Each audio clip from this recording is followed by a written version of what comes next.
Dando continuidade à história, Ellen, a minha amada imortal.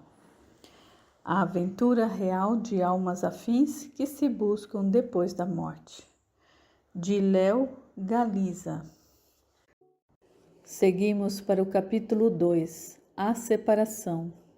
Aqueles foram os 3 dias mais longos que eu passei, que se resumiram no campo de treinamento onde passávamos a maior parte do dia e nas aulas de manobras estratégicas sobre várias regiões de conflito, para podermos frear os supostos avanços inimigos com os nossos canhões e ataque surpresa.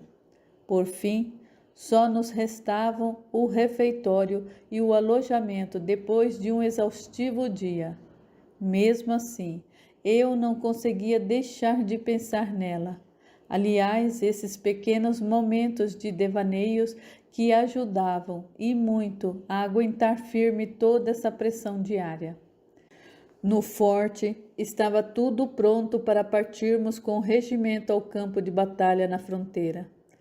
No forte, estava tudo pronto para partirmos com o regimento ao campo de batalha na fronteira. Sentia que muitos daqueles soldados que faziam parte desse regimento não teriam muita chance para retornar. Esses homens expressavam claramente o medo, e esse sentimento, decidir no dado momento, era a diferença de quem vive ou de quem morre numa batalha. E por outro lado, parte de minha ansiedade estava destinada para a conversa que Ellen teria com seu pai.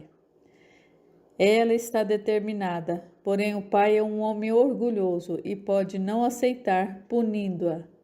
E se alguma coisa acontecer a ela, eu não me perdoaria. Preciso ter paciência e não me deixar levar pelo clima agitado e tenso que envolve agora a minha vida.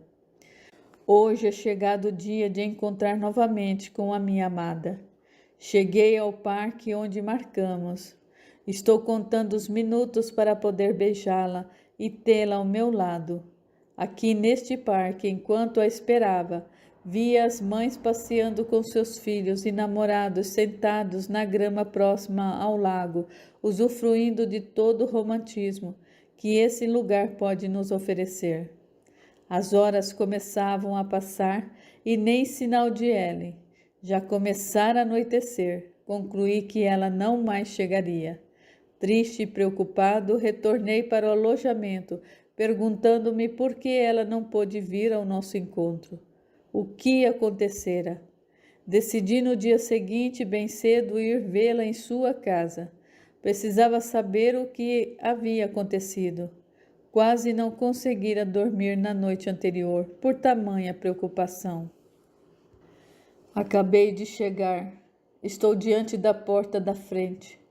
Bato na esperança de alguém vir me atender, e logo sou atendido por aquela mesma senhora que deve ser a governanta.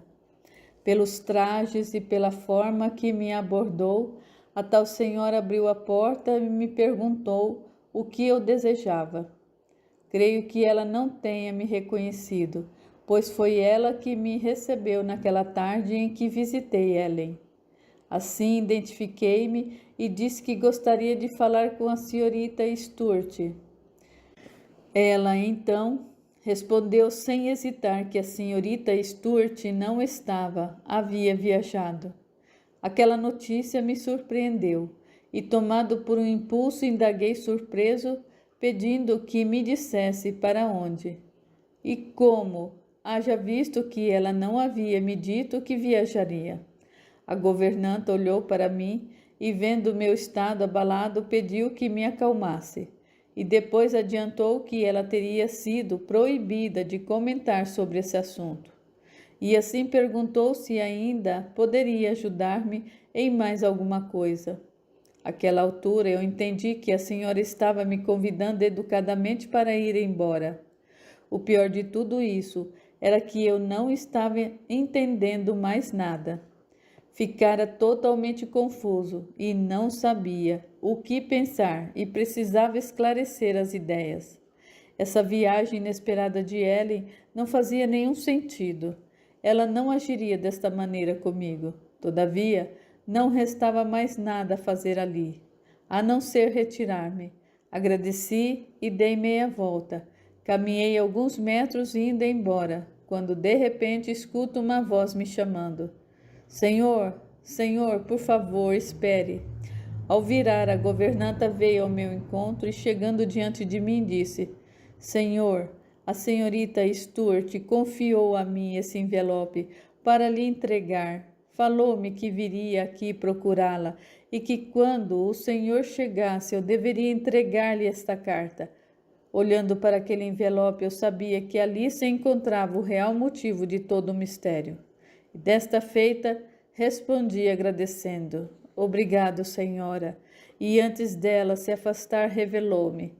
A senhorita Stuart deve gostar muito do senhor por ter enfrentado tudo o que enfrentou. E firmando isso, retirou-se. Aquelas palavras me fizeram sentir um calafrio por dentro, ao imaginar a razão dessa afirmação. Com aquele envelope nas mãos, fitei-o e pensei. Era uma carta e senti vontade imediata de abrir e lê-la logo. Por outro lado, sentia medo do que pudesse estar escrito. Achei melhor sair dali e lê-la em algum lugar calmo, onde pudesse ficar a sós. Existe um lugar assim, lembrei. Quando desejava refletir sobre algum problema ou simplesmente me isolar um pouco, ia sempre a este lugar. Lá, bem no topo desse monte, com tudo o que há de mais belo, deslumbrava uma das paisagens mais encantadoras que o homem poderia ter direito de apreciar. Pois, diante de mim, erguia-se uma cordilheira, com os seus arriscados penhascos a contracenar com o imenso céu azul cheio de nuvens a vagar por ele. Abaixo, bem na base do monte, corria um rio, com toda a exuberância de pequenas cachoeiras, que mais adiante podia-se ver e ouvir o som de suas águas. Sem dúvida alguma, era uma vista majestosa e meu canto predileto, que foi nesse lugar que eu encontrei forças para abrir e ler a carta de Ellen. Então comecei. Querido Nelson, é bem provável que quando estiveres lendo esta carta, eu já esteja distante. Primeiro peço-te desculpas por não poder ter ido ao nosso encontro. Saiba, era tudo o que eu mais queria. Só Deus sabe a falta que eu estou sentindo da tua presença. Mas não tive escolha. Meu pai não respeitou a minha decisão de não querer casar com a pessoa que ele arrumou para mim. Ele ainda ficou mais enfurecido e envergonhado, porque estava tudo combinado entre eles. Meu amor, deves já me conhecer para saber que eu não me casaria com alguém que não amasse. Deixei clara a minha decisão para toda a minha família. A minha mãe tentou me ajudar intercedendo junto ao meu pai, porém foi inútil. Como toda mulher submissa, pouco pôde fazer para mudar a opinião dele. Tudo piorou quando confessei que amava outro homem. Foi então que ele deixou claro, dizendo que não aceitaria esse envolvimento e que se eu não respeitasse a vontade dele, mandar-me-ia de volta ao internato na Inglaterra, até que eu mudasse de ideia. E se eu teimasse em ficar aqui ou fugisse, não responderia por ele, perseguindo-nos até o último extremo. Sendo assim, meu amado, eu não tive outra escolha a não ser retornar ao internato. Não me perdoaria se alguma coisa de ruim acontecesse contigo por minha causa. Sinto que o meu pai não tem motivos para ter raiva de ti, mas ele é um homem muito orgulhoso e não aceita que contrariem as suas decisões. Por isso, não te voltes contra ele, por favor, eu te suplico. Saiba que nada e nem ninguém neste mundo conseguirá silenciar os nossos corações.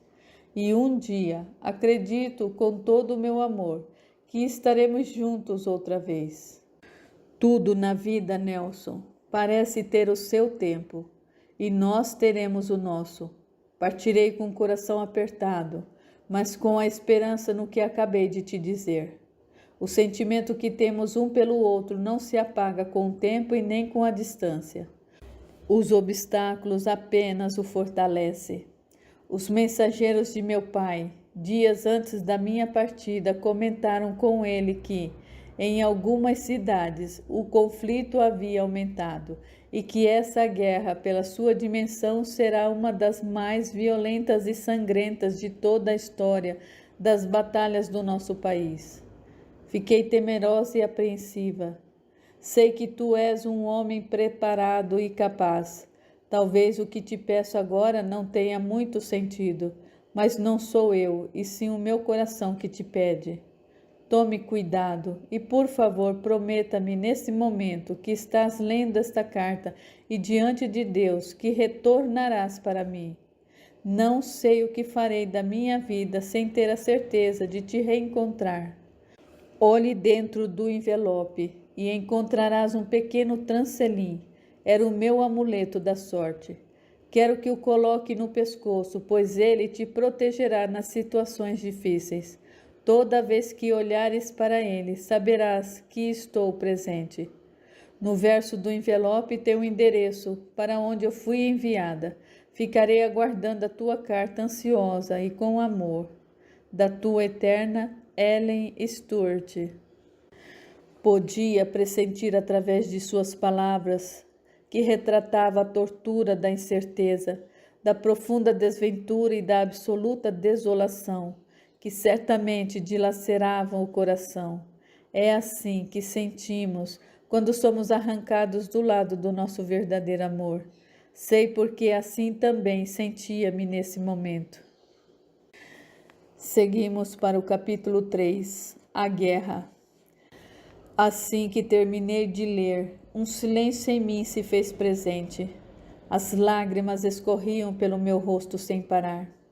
Tentava organizar as ideias, porém a agonia era forte e o vazio que se instalava dentro de mim ecoava que agora Ellen estava distante daqui e talvez para sempre de minha vida. Não podia. Não é justo, desabafei. Levei as mãos à cabeça. Eu não deveria aceitar essa situação passivamente, pensei. Assim decidi ir falar com o pai dela imediatamente. Mas fui agarrado por um pensamento que me advertiu, pois talvez piorasse a nossa situação caso eu fosse vê-lo agora.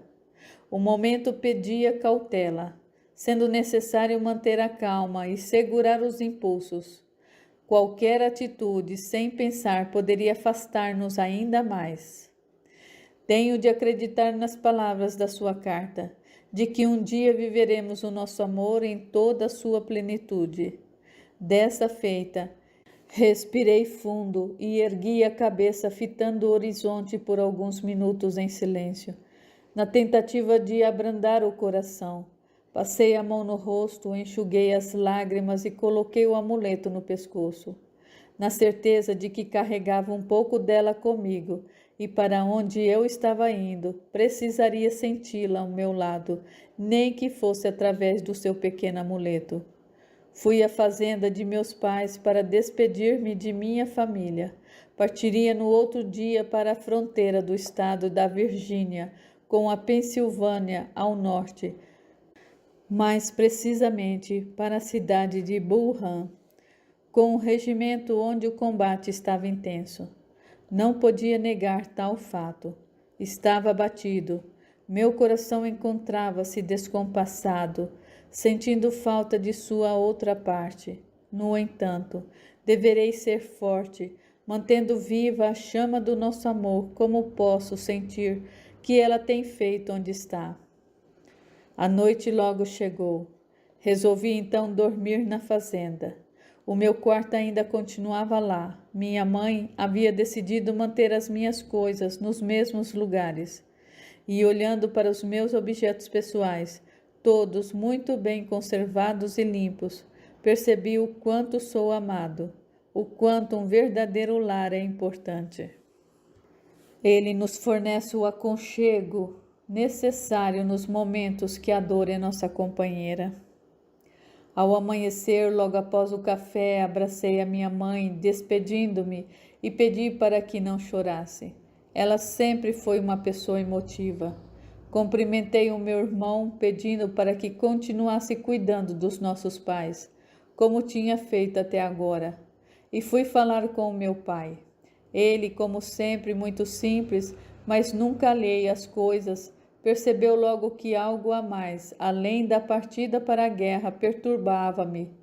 Tentei disfarçar, mas ele persistiu, e como não escondia nada para ele, até porque o meu pai nos criou com muita liberdade para falar sobre todas as nossas dúvidas e das coisas que aconteciam em nossas vidas, confessei, abrindo meu coração, o que tinha ocorrido comigo e do meu amor por Ellen.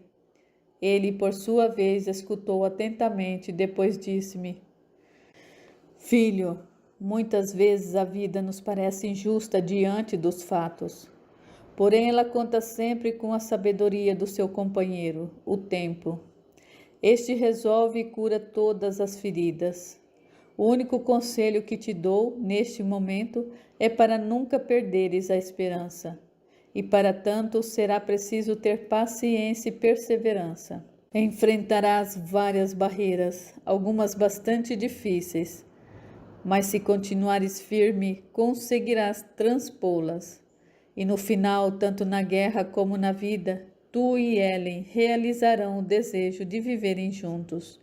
Saibas, meu filho, que gosto muito dessa moça. Conhecia ainda pequena. Ela sempre se revelou ter um bom coração e ser valente. Mantenha-te firme e retornes vivo, é tudo o que te peço. Olhei para os seus olhos, estavam cheios de lágrimas. Abracei-o com força e lhe afirmei que retornaria, que eles não iriam se ver livre de mim tão cedo. Falei brincando na intenção de descontraí-lo. Depois eu peguei a minha mochila que havia largado ao lado e fui em direção à porta, saindo. Procurei não olhar para trás, para não vislumbrar a tristeza nos olhos de todos. Montei no cavalo e segui rumo ao forte. Quando, a poucos metros, avistei o portão principal do forte, antes de entrar, disse a mim mesmo, juntando forças e confiança, que dali por diante deveria estar preparado para tudo, mesmo sendo surpreendido por situações que aconteceriam ao longo desse novo desafio. Teria eu que encará-las de peito aberto, pronto para aprender com elas, e só assim descobrir o caminho certo para vencê-las, sem me desesperar ou me dar por vencido. Finquei essa certeza como uma estaca, sendo empurrado para dentro do meu crânio. Imaginei o motivo dessa minha atitude, talvez por saber que na hora em que a realidade se apresentasse, não poderia temê-la. Tinha duas responsabilidades em meus ombros, um pelotão de jovens inexperientes e a promessa que fiz a duas pessoas que mais amo, o meu pai e a minha adorável Ellen, que retornaria salvo. E o farei. Pensava a todo instante na tentativa de espantar o medo, esse medo que temos pelo desconhecido. Mas o desconhecido em algum momento deixa de o ser quando a hora chega, e então devemos ter coragem para reconhecê-lo, assimilando-o para saber lidar com ele da melhor forma possível. E cavalgando lentamente, ultrapassei o portão e entrei. No dia seguinte, rumamos bem cedo para o estado de Virgínia. Era um dos caminhos de entrada para os sulistas invadirem as cidades do norte, principalmente a cidade de Kentucky. A minha cidade. Não poderíamos permitir que as nossas famílias fossem molestadas e vissem o horror desse conflito nas suas portas.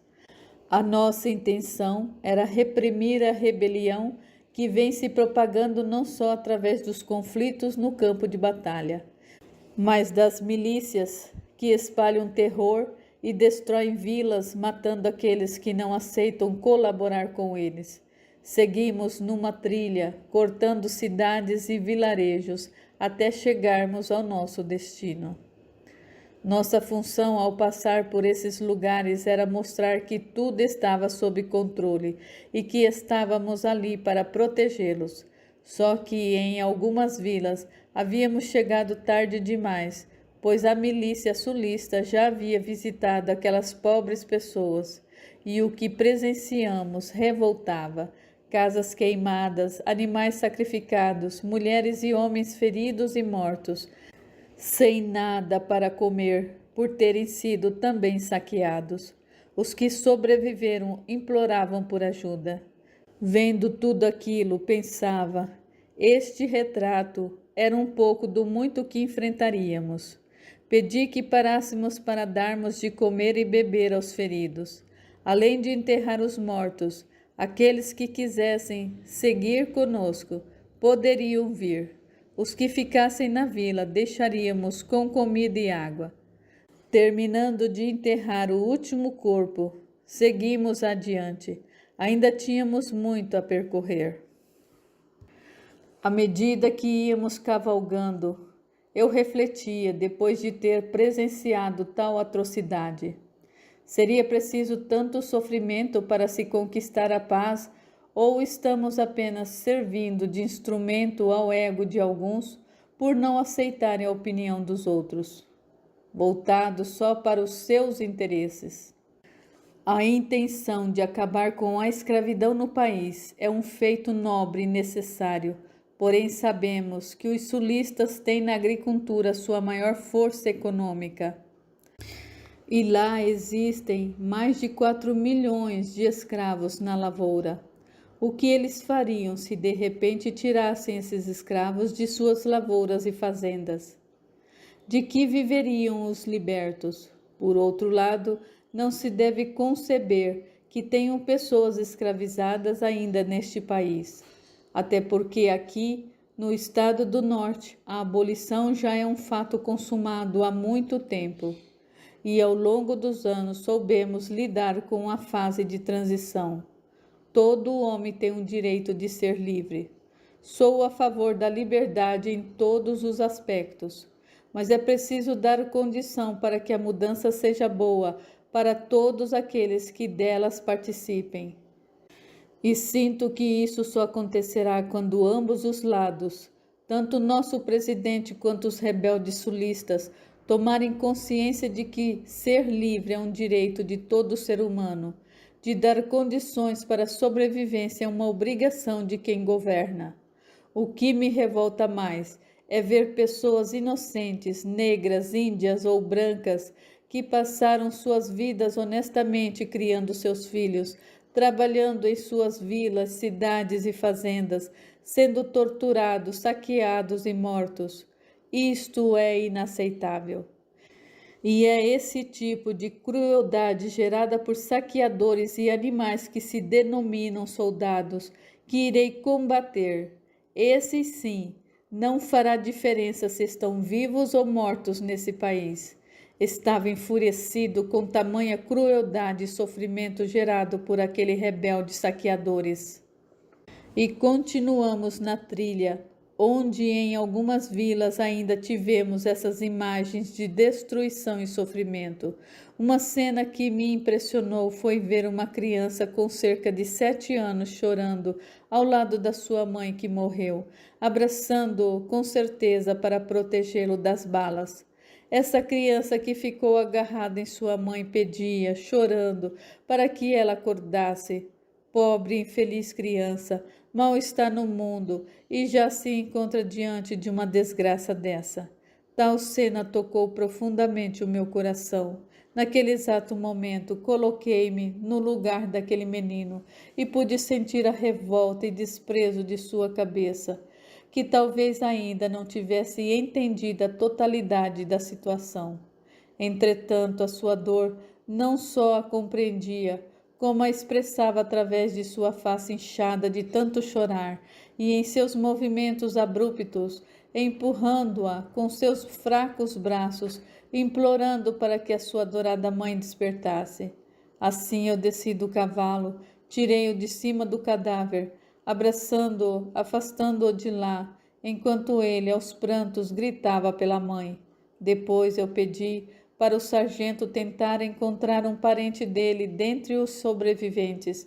Por sorte, a tia sobrevivera ao ataque e se encarregou de cuidar daquela pobre criança. Foram longos e impressionantes dias até alcançarmos o nosso destino. Tão logo passamos pelos sentinelas. Entrando no pátio do forte, relaxamos um pouco. A noite havia caído e nós precisávamos descansar. Sentia no peito uma angústia amarga por causa de tudo que presenciei, e acho que essa sensação era comum entre os que estiveram comigo nessa jornada. Fui ao encontro do coronel Maxson para passar-lhe o meu relatório e saber quais seriam as próximas diretrizes a tomar. O coronel Maxson já estava no forte há algum tempo. Sentia-me honrado por estar numa batalha participando ao seu lado. Todos falavam da sua bravura e feitos. Assim falei para ele ao me aproximar: Senhor, aqui está o meu relatório. No caminho para cá, nós nunca vimos tanta atrocidade em tão pouco tempo. Ele, percebendo meu estado de indignação, comentou: Tenente, infelizmente a guerra é assim, mas é preciso manter-se firme para não se deixar levar pela maldade, e por isso adoecer o seu coração, tornando-se amargo e revoltado. É preciso ser forte, meu filho.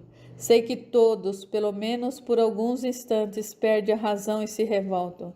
O importante é perceber logo e não deixar que esse mal tome conta de si. Na verdade, tenente, temos que aprender a conviver com o que vimos e com o que veremos ao longo desse conflito, por toda a nossa existência.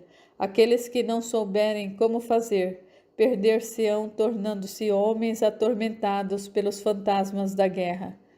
Concluindo, ele continuou: Tenente, amanhã iremos ao campo de batalha e quero que permaneça na retaguarda orientando e guiando os nossos canhões.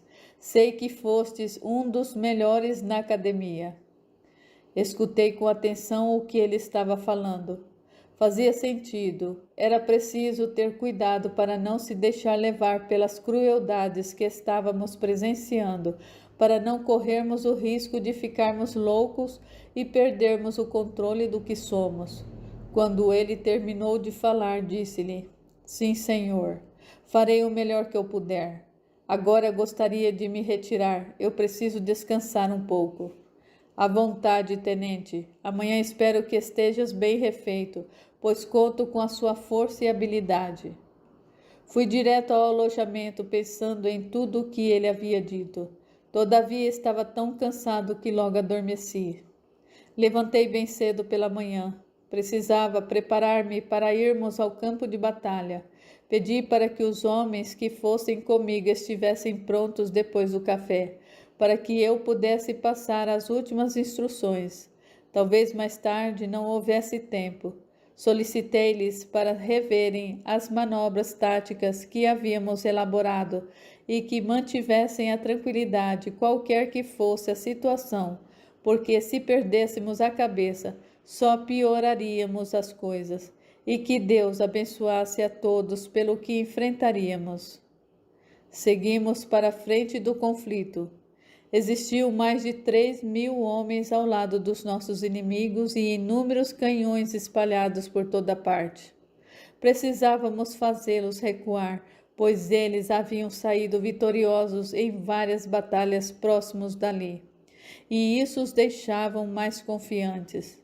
Aos toques das cornetas e gritos de guerra, começou o combate. Eu ficara, como o coronel Maxson ordenou, coordenando o ataque dos nossos canhões, direcionando-os para o flanco direito dos sulistas. Neste momento, não conseguimos pensar. As coisas aconteciam muito rápido. Num instante estávamos vivos, em outro poderíamos estar mortos. Também não conseguia ver nada. Só ouvia os estrondos dos canhões e rifles e concentrava-me em passar as coordenadas dos alvos a serem atingidos. E assim foi até o final desse dia. quando por fim eles partiram em retirada. Sabíamos que retornariam, mas não mais naquele dia. Daí voltamos ao acampamento, depois de termos feito o levantamento das baixas e socorrido os feridos. Ainda estou perplexo com o que eu vi e senti. Já é início de madrugada. Estou no meu alojamento à luz de um pequeno candeeiro, sobre uma rústica escrivaria de madeira, começando a escrever para Ellen, tentando relatar o que essa experiência significou para mim. E assim comecei. Minha querida Ellen, vi o elefante, o espectro horrível da guerra, que assombra os homens até a morte. Ouvi os gritos agonizantes dos feridos e os mortos. Caminhei pelo campo de batalha e vi os restos mutilados de homens e cavalos. Fui testemunha de tudo, até que o meu coração adoeceu. A guerra não é gloriosa como os romancistas nos fazem crer. Só no calor e na agitação da batalha que se torna fascinante. Esquecemos de tudo e só queremos a destruição. Estou envergonhado com o que senti nas horas de perigo. Os estalos das balas e canhões eram como música para mim. Ao ouvi-los, sentia-me glorioso, animava-me e fascinava-me. Não temia a morte. Mas quando ganhamos a batalha e visitei o campo, tudo mudou. Pela primeira vez eu vi o horror da guerra. Não se tratava só dos homens que se matam, mas das vidas, das famílias, as esposas e mães, os filhos que nunca mais verão o pai. Coronel Maxson disse que hoje foi o nosso batismo de fogo. Se isso é verdade, então nos batizaram com sangue. O teu amuleto carrego sempre comigo, pois só quando pego nele e penso em ti é que eu encontro um pouco de paz nesse inferno. Sinto que o nosso amor consegue me manter vivo e forte. Por isso mesmo, estando tão distante, trago-te aqui, bem junto a mim. Do teu eterno Nelson. Seguimos para o capítulo 4, a incerteza. A guerra dava sinal que continuaria por muito tempo, pois ambas as partes estavam inflexíveis em buscar novas negociações na tentativa de pôr fim no sacrifício. A tristeza e a esperança se misturavam nos corações dos soldados, cada vez que chegava o mensageiro trazendo correspondência da cidade. Eu também esperava sempre ansioso a vinda do mensageiro, por 2 grandes motivos. O primeiro, na esperança das boas notícias do fim da guerra, e a segunda, de receber respostas de Ellen, pois ao longo desses meses que aqui estou, tenho enviado toda semana uma correspondência para ela, mas nunca recebi retorno. Não sei o que pensar sobre isso. Não quero acreditar no pior. E quando me refiro ao pior, refiro-me a algo muito sério que possa ter acontecido a ela. Entretanto, não vou parar de escrever. Sinto que preciso me agarrar na certeza de que está tudo bem com ela. Quando escrevo, esse é o único momento que posso fugir dessa realidade e viajar no tempo, idealizando como construiremos a nossa vida junto e como seremos felizes. Às vezes, não podendo evitar os meus pensamentos de preocupação, pergunto-me o que aconteceu para ela nunca ter enviado resposta. Só peço a Deus todas as noites que a proteja e, existindo alguma coisa no mundo que possa prejudicá-la ou maltratá-la, faça com que recaia sobre mim, livrando-a desse sofrimento. Tudo o que quero nesta vida é vê-la sempre feliz e realizada. Hoje à tarde recebemos a notícia de que seremos transferidos para o Forte Henry, na fronteira com o estado de Tennessee. Lá é ponto estratégico para irmos a outros estados do sul, até chegarmos à Carolina do Norte, onde vamos encurralar as forças sulistas, forçando-lhes a rendição.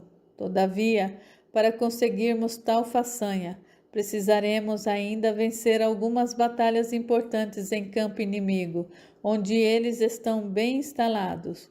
Certamente será preciso muita coragem, estratégia e paciência para vencermos essa guerra. Dias após, partimos em direção ao Forte Henry. Cavalgamos vários dias e o cenário não haveria de ser diferente. Muita dor, sofrimento e medo nas fisionomias das pessoas que avistamos no trajeto das cidades próximas às batalhas. Estranho, mas já não nos abala tanto. Talvez porque no decorrer desse tempo, tais cenas já tenham passado a fazer parte do nosso cotidiano. Um pouco mais à frente, ao anoitecer, conseguimos avistar o Forte Henry. Dizem que esse forte foi construído pelos franceses na época em que éramos colônia, e nesse período aconteceram várias batalhas pela posse do nosso país. Essas lutas foram travadas entre ingleses e franceses. Os ingleses, depois de terem vencido os franceses, conservaram esse forte pela sua posição tática. Ele tinha longas muralhas em forma de 5 pontas e potentes canhões por toda a sua extensão. Fica bem no alto dos montes e na fronteira do lado direito entre os estados do Sul e do Norte. Pode-se perceber claramente toda a aproximação de qualquer manobra inimiga. Os franceses que estavam no forte só foram vencidos devido ao cerco que foi criado pelos ingleses, não permitindo chegar alimentos e nem munição, mas até eles se renderem. Foram feitas várias tentativas para a invasão e todas fracassaram. Por isso, mantê-lo em nossas mãos é muito importante. É a partir dele que entraremos nos estados do Sul, controlando cada foco da rebelião até Carolina do Norte. Já no Forte Henry, fomos recebidos pelo general Sherman, homem de muito prestígio, junto ao presidente Abraham Lincoln, grande estrategista. Na academia eu pude ler seus livros e os seus pensamentos sobre a guerra. Ele tem a convicção de que enquanto houver um só homem com coragem para lutar, a guerra nunca estará perdida. Fato que em parte discordo dele. Acredito que a vida é muito valiosa para ser desperdiçada. Quando não se pode vencer o seu oponente naquele momento da batalha, deve-se negociar ou recuar. É preciso, em alguns casos, ceder para vencer. Fui imediatamente entregar o meu relatório ao general Sherman, e ele informou-me que partiríamos para o campo de batalha dentro de 2 dias, pois ele estava esperando reforços do estado de Indiana. Escutei e depois pedi permissão para me retirar. Assim fui conhecer melhor as instalações do forte. No caminho aos estábulos, encontro Cal Stuart. Foi uma boa surpresa, já que nós havíamos nos separado na Virgínia, onde ele, com um regimento, tinha seguido rumo à Pensilvânia e na direção oposta à nossa. Cal, que surpresa! Estás aqui. Quando chegaste? Ele respondeu: cheguei há quase 20 dias. Estão precisando de reforços para começarmos a invadir os estados do Sul a partir daqui. Eu disse: fico contente em voltarmos a lutar lado a lado. Também gostaria de fazer uma pergunta. Tens alguma notícia de Ellen? Ele olhou para mim e confessou: fiquei sabendo do ocorrido. Todos na família comentaram. Ela contrariou a ordem do pai, quando não aceitou se casar com o rapaz escolhido pela família.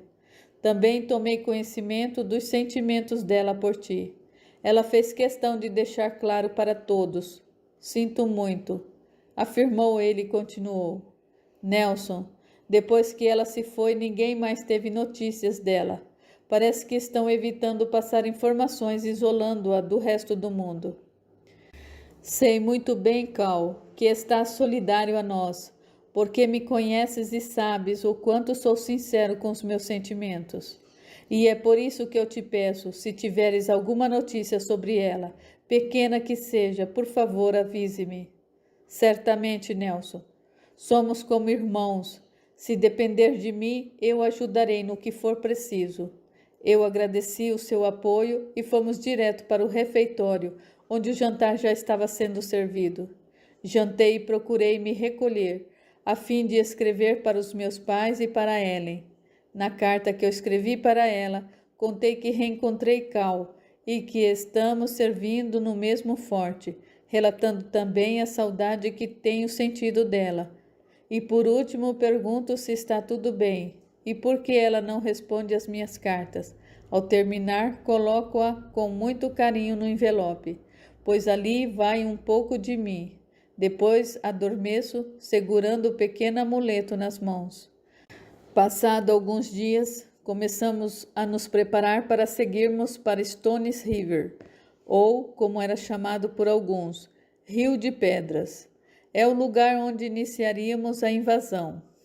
No começo da tarde, já seguíamos com a tropa e Cal nos acompanhava com um regimento logo atrás. Lá enfrentamos, nos dias que se seguiram aos combates, os momentos mais difíceis de toda a guerra, pois os confederados sulistas, com reforços, avançaram com todo o seu poderio, e nós estávamos em grande desvantagem. Éramos em número bem menor que eles, e o nosso reforço havia se atrasado. Só se juntaria a nós em mais ou menos 5 dias. Enquanto isso, devíamos resistir, porque se eles passassem por nós, encontrariam os fortes desguarnecidos, tendo todas as vantagens de dominá-lo e derrubar um dos nossos pontos de apoio mais importantes, deixando as cidades do Tennessee e todas as outras próximas das batalhas vulneráveis à dominação deles. Foram dias e noites de grandes e decisivas pressões em nossas vidas. Precisávamos realmente resistir, mas naquele último dia, naquele dia, os estalos de canhões eram ensurdecedores, além das tropas sulistas que vinham para cima de nós, determinadas a nos vencer.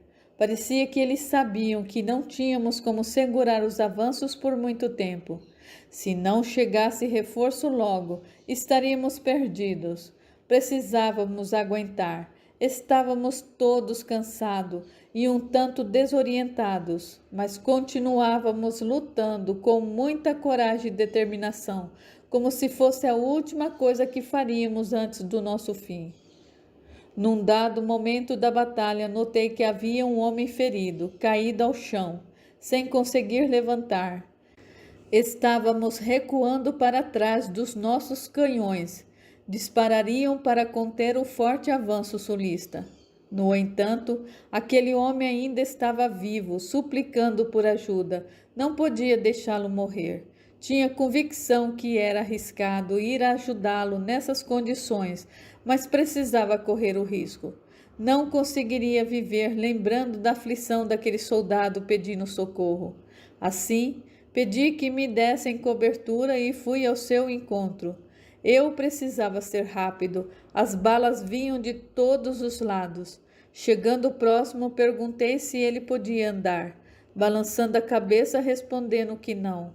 Olhei para o ferimento e descobri que ele tinha sido atingido justamente nas pernas. Sem perder tempo, coloquei-o nos meus ombros e procurei sair daquele lugar imediatamente. Não havia tempo para mais nada. Foi quando senti uma dor forte na perna direita e logo em seguida ardeu como se estivesse queimando. Não conseguia mais correr. Fui ao chão caindo de joelhos. Olhei para minha perna e descobri que havia sido atingido por uma bala. Ainda faltava alguns metros para estarmos a salvo, mas se ficássemos ali por mais alguns minutos não haveria chance nenhuma de sobreviver. Em fração de segundos, passaram tantas imagens em meu pensamento como se eu estivesse me despedindo da vida. Vi o rosto do meu pai e lembrei da promessa que fiz a Ellen, de voltar vivo. Talvez fosse quebrar essa promessa, mas eu morreria com dignidade, tomando a escolha certa. Eis que de repente uma coisa muito estranha me ocorreu. Comecei a perceber uma imagem se formando a alguns metros na minha frente, e ela parecia querer dizer alguma coisa, estendendo-me as mãos. Dela emanava uma luz intensa e uma energia que me atraía. Não sei explicar como pude reunir forças para ir ao encontro dessa imagem, carregando o soldado nas costas. Naquele instante eu não conseguia ouvir e nem ver mais nada além daquela imagem. Fui caminhando na direção de suas mãos, que estendidas estavam me chamando. Quando por fim as segurei, senti as minhas forças esvaírem e caí inconsciente. Quando eu acordei, ainda sonolento, eu percebi que estava na enfermaria do acampamento, com a perna enfaixada e o médico vindo a mim, dizendo que tive muita sorte, pois a bala varou a perna, mas não atingiu o osso e nem os nervos, que me recuperaria logo, e muito em breve estaria andando sem as muletas. Perguntei como havia chegado lá, já que a última lembrança que eu tive era de ter sido baleado no meio do conflito, quando carregava um homem ferido nas costas. O médico sorriu e disse que o meu ato, além de louco, foi também um gesto heróico. O rapaz que o havia salvo passava bem e prosseguiu dizendo que, mesmo ferido, eu havia conseguido sair da linha de fogo no momento certo que as forças sulistas estavam se aproximando do local onde estávamos caídos. Os soldados que ficaram para dar cobertura comentaram que numa determinada hora, quando tudo parecia perdido e eles não podiam esperar mais pelo meu retorno, notaram que comecei a me levantar arrastando-me com passadas pesadas direto para eles. Vendo o esforço, começaram a gritar pelo meu nome, pedindo para que eu saísse dali. E quando cheguei junto deles, não aguentando mais de dor, eu desmaiei. E eles me trouxeram de imediato para cá. Você é um homem de muita sorte, tenente, afirmou o médico, pedindo para que eu descansasse um pouco, saindo para examinar outros pacientes. A pergunta que fazia era como havia conseguido reunir forças para erguer-me e ir em direção àquela imagem. Nem mesmo sabia quem era. Só agora, refletindo com calma, notei que essa imagem tinha a forma de uma mulher. Dava para notar a silhueta do corpo, mesmo com dificuldade de enxergar, devido à luz que esse corpo irradiava. Além disso, dela emanava uma força muito grande que me atraía, mas ainda me sentia fraco e evitei buscar uma resposta para essa estranha visão. Assim, eu tentei dormir um pouco, ficando por mais ou menos 3 dias na enfermaria. Depois, também fui informado que, mesmo tendo os confederados sulistas vencido naquele dia a batalha, o nosso reforço tão esperado chegara de surpresa e os sulistas recuaram, partindo em retirada, não permitindo que eles avançassem sobre o acampamento. Passados os dias que eu fiquei na enfermaria, voltei às atividades no forte, ainda com as muletas. Fui homenageado recebendo uma medalha por bravura em guerra. Enquanto recebia a homenagem, ouvi o general discursar para os presentes. Acho que todos que lutaram ainda lutam devem ser homenageados. Eles são os verdadeiros heróis. Todo dia estão diante da dor e do sofrimento, sem saber se voltarão para casa. O que fiz foi apenas um ato que estes homens fariam vendo o companheiro em apuros. Quando estamos no campo de batalha e ouvimos os primeiros estrondos dos canhões explodindo suas balas diante de nós, sentimos muito medo e percebemos que a nossa vida ali pouco vale. Se queremos viver, devemos encontrar muita coragem para continuar de pé lutando. Enquanto vemos os nossos amigos caindo sem saber se seremos os próximos. E no final, temos uma sensação estranha de gratidão por Deus por ter concedido mais um dia de vida, e uma enorme tristeza pelos amigos que no dia anterior tomou café conosco, falando dos seus planos ao retorno para sua família, e esse mesmo amigo está agora estirado no chão frio, sem poder ter a oportunidade de realizar os seus sonhos. O tempo passava, e com ele as minhas esperanças em receber retorno de Ellen também começavam a passar.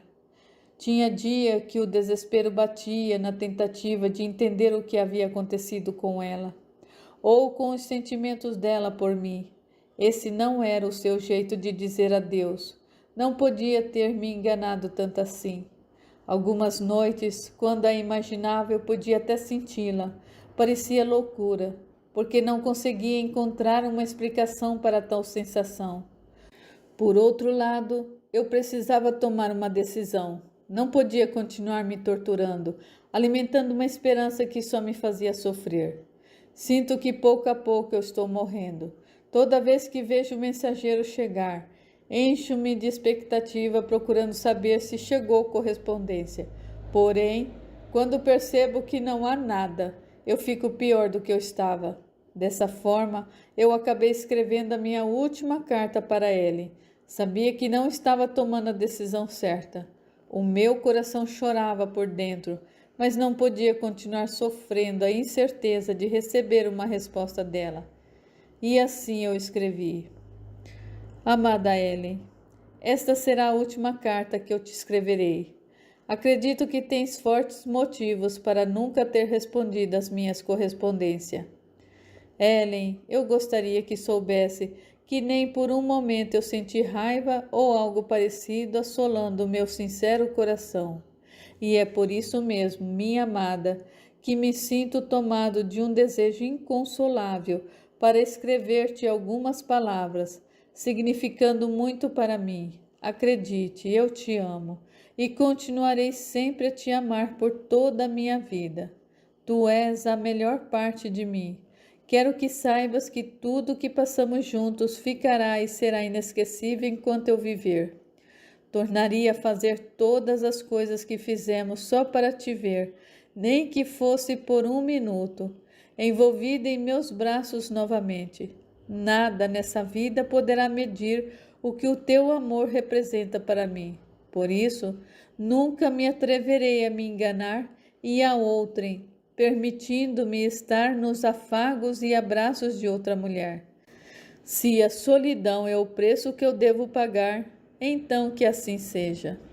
Não te entristeças com o que eu digo, querida minha. O amor que eu carrego em mim alimentará todos os meus dias com as poucas, mas valiosas lembranças de ti. Peço-te desculpas pelo papel molhado. Meus olhos não conseguiram segurar as lágrimas expressando o que eu sinto neste momento. Que Deus te abençoe e esteja sempre contigo. Porém, se Ele não puder, não tenhas medo, pois o meu amor te acompanhará por toda a vida. Quando estiveres alegre, sorrirei ao teu lado. Quando chorares, chorarei contigo. Ao sentires frio, abraçar-te-ei para aquecer-te, e se te sentires sozinhas na vida, em algum momento, bastará olhar para dentro de tua alma e me verás. E nesse instante perceberás que vivo em ti, como vives em mim para todo sempre. Do teu eterno Nelson.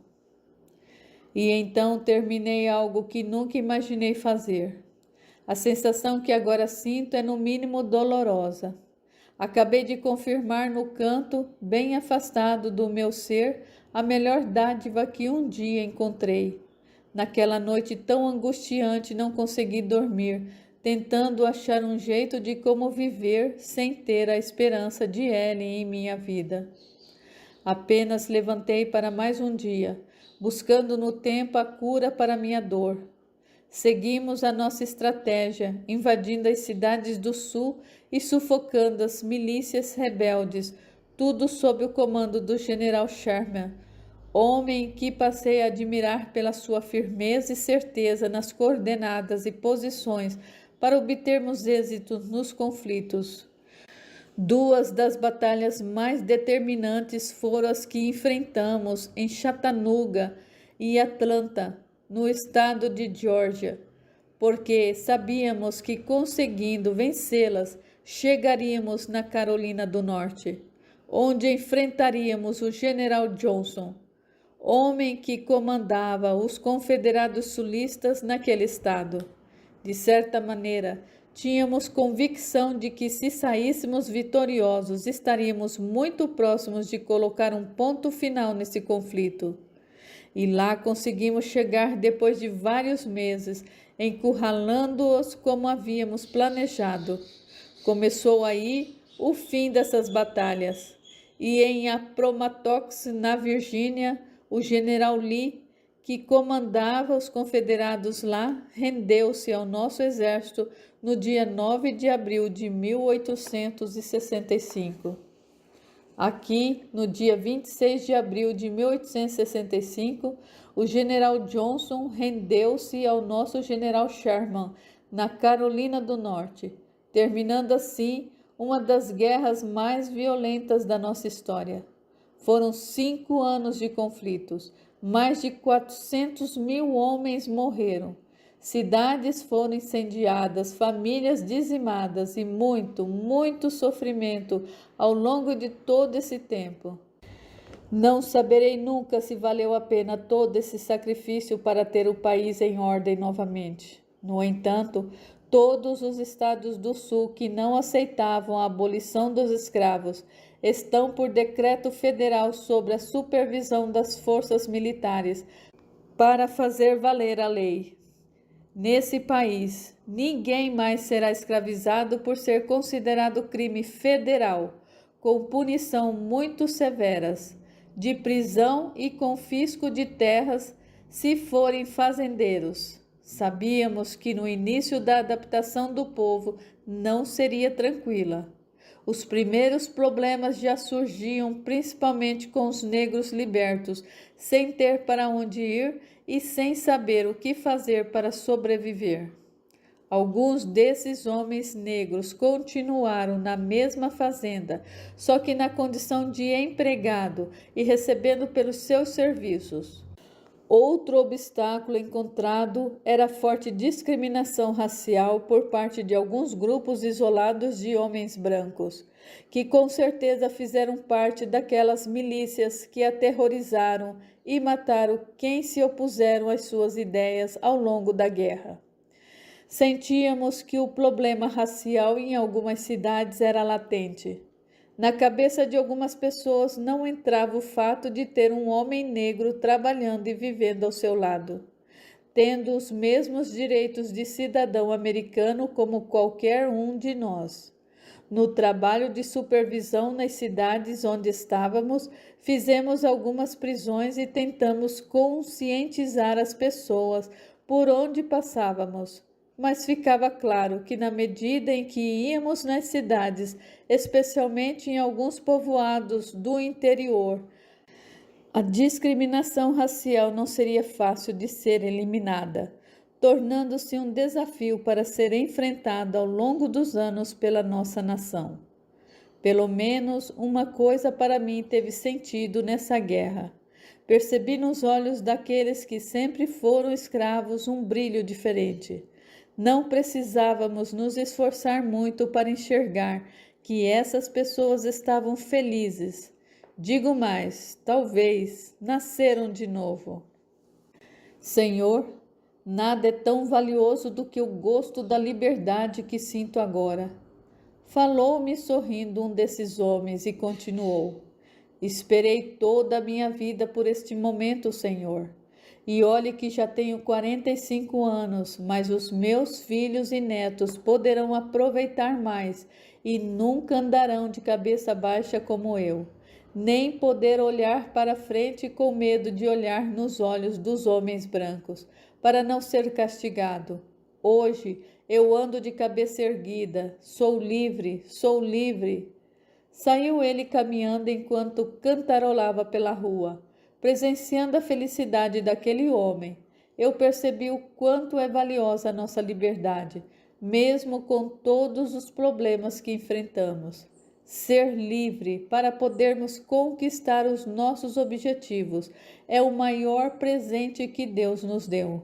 Aquele homem aguentou firme, com esperança, durante quase toda a sua vida por esse dia. Hoje, ele conseguiu. Aguardem, a história continua.